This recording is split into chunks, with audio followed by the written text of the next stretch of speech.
Bueno, para realizar los cálculos vamos a tomar en cuenta los datos que nos da el enunciado del ejercicio, y para aplicar primeramente deberíamos sacar el peso en X y el peso en Y, que el peso en X vendría a dar por el peso multiplicado por el ángulo, que en este caso sería 21.02. Entonces el peso en X nos daría 0.19 newtons y el peso en Y 0.49 newtons. Para sacar la normal de contacto deberíamos aplicar la segunda ley de Newton, que vendría a ser la sumatoria de fuerzas igual a la masa por aceleración, pero en este caso vamos a tomar como referencia el eje Y, entonces sería la sumatoria de fuerzas en Y igual a cero. La normal, que entonces vendría dada por el peso por el seno del ángulo, y la normal vendría a ser 0.49 newtons. Como dice, la superficie es lisa, entonces la fuerza de rozamiento es igual a cero. Para nosotros calcular el punto A hasta el punto B, entonces tomamos en cuenta la fuerza de rozamiento, que debería ser cero. Entonces se nos facilita de esta manera los cálculos, porque podremos tomar todo ese tramo en un solo movimiento, del punto A hasta el punto B, justo hasta el impacto de la bola con la caja. Entonces tomamos en cuenta el tramo que viene a ser el tramo liso y aplicamos la conservación de la energía. En el primer tramo nos vendría a dar la energía potencial gravitacional, la energía potencial elástica, la energía cinética en el punto 1 y en el punto 2. Pero como en el punto 1 únicamente tenemos la energía potencial elástica, que nos vendría a dar dada por la ecuación de 1 medio de K por X al cuadrado, y en el punto 2 la masa por la gravedad por la altura y 1 medio de la masa por la velocidad final al cuadrado de la bola justo en el impacto. Entonces, reemplazando únicamente los datos, nos vendría a dar que la velocidad es igual a 5.83 metros sobre segundos.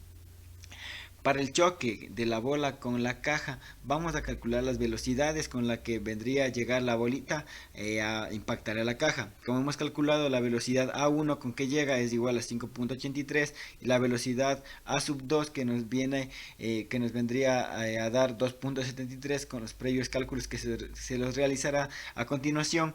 Entonces, para la velocidad B1, que vendría a ser de la caja, únicamente vendría a ser cero. ¿Por qué? Porque la caja todavía se encuentra en reposo.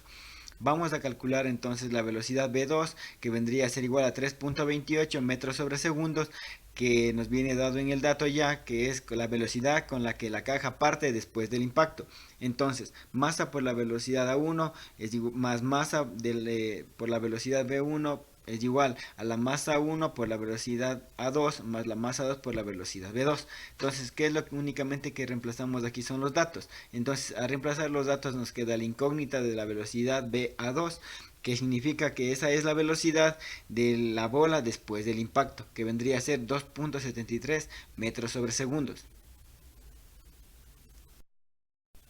Bueno, como tenemos las velocidades de la caja y de la bola, entonces en este caso podríamos calcular el coeficiente de restitución, que nos viene dada por la ecuación de la velocidad B sub 2 menos BA sub 2 sobre BA sub 1 menos BB sub 1, que BA sub 1 y BA sub 2 vendría a ser las velocidades de la bolita respectivamente, y BB sub 2 y BB sub 1 son las velocidades de la caja respectivamente. Como hemos calculado anteriormente, BB sub 1, que es después del impacto, entonces vendría a ser 3.28 menos 2.73 de la velocidad BA sub 2 sobre 5.87, que viene a ser BA sub 1, que en este caso ya lo habíamos tenido anteriormente, y menos BB sub 1, que vendría a ser la velocidad 0, porque la caja se encontraba inicialmente en reposo. Únicamente aplicamos la fórmula del coeficiente de restitución y nos vendría a dar que el coeficiente de restitución es igual a 0.094. Bueno, vamos a calcular ahora la velocidad de la bola. ¿Por qué? Porque necesitamos la velocidad para saber la velocidad final a la que la bolita llegó cuando ya se detuvo. En este caso nos viene dada por una altura, nos da su velocidad inicial, que ya teníamos, que era justo en el impacto, y entonces esa vendría a ser la velocidad inicial para este tramo. La altura que nos da, que es 2.01. De igual manera aplicamos aquí el concepto de conservación de la energía, que vendría dado por 1 medio de la masa por la velocidad inicial al cuadrado, más 1 medio de más la masa por la gravedad por la altura, que en este caso vendría a ser energía potencial gravitacional, porque como vemos tiene una altura. Entonces esto viene a ser igual a 1 medio de la masa por la velocidad final al cuadrado del cuerpo en estudio. Entonces lo único que hacemos es reemplazamos los datos en esta ecuación, despejamos nuestra variable que debemos conocer. Entonces de aquí lo que nos queda es la velocidad final, en este caso de nuestro objeto en estudio, es igual a 2.73 al cuadrado más 2 por 9.81 por 2.01 que era de la altura. Lo único que hacemos es calcular, entonces nos vendría a dar la altura, la velocidad final, en este caso de nuestro cuerpo en estudio, que sería nuestra bolita, es de 6.84 metros sobre segundo. Para el último, definiremos la gráfica después del choque para el bloque de la velocidad respecto a la posición. Tenemos que la ecuación de la velocidad respecto a la posición nos da cuando la posición es 0, la velocidad tenemos de 10. Definida por la ecuación de 0.2s más 10 hasta la velocidad de 50 en la posición 2, de 0 a 2.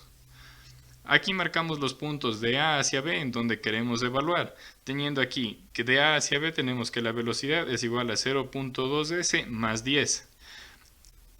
Como aquí no poseemos el tiempo, también conocemos que una ecuación de las derivadas nos da directamente que la aceleración por el diferencial de la posición es igual a la velocidad por el diferencial de la velocidad.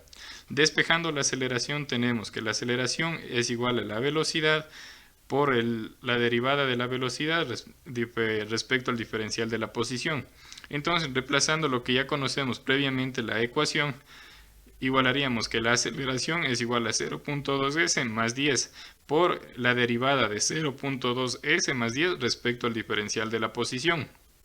Aplicando las fórmulas de derivación tenemos, como aquí no tenemos por ningún diferencial, quedaría la misma función.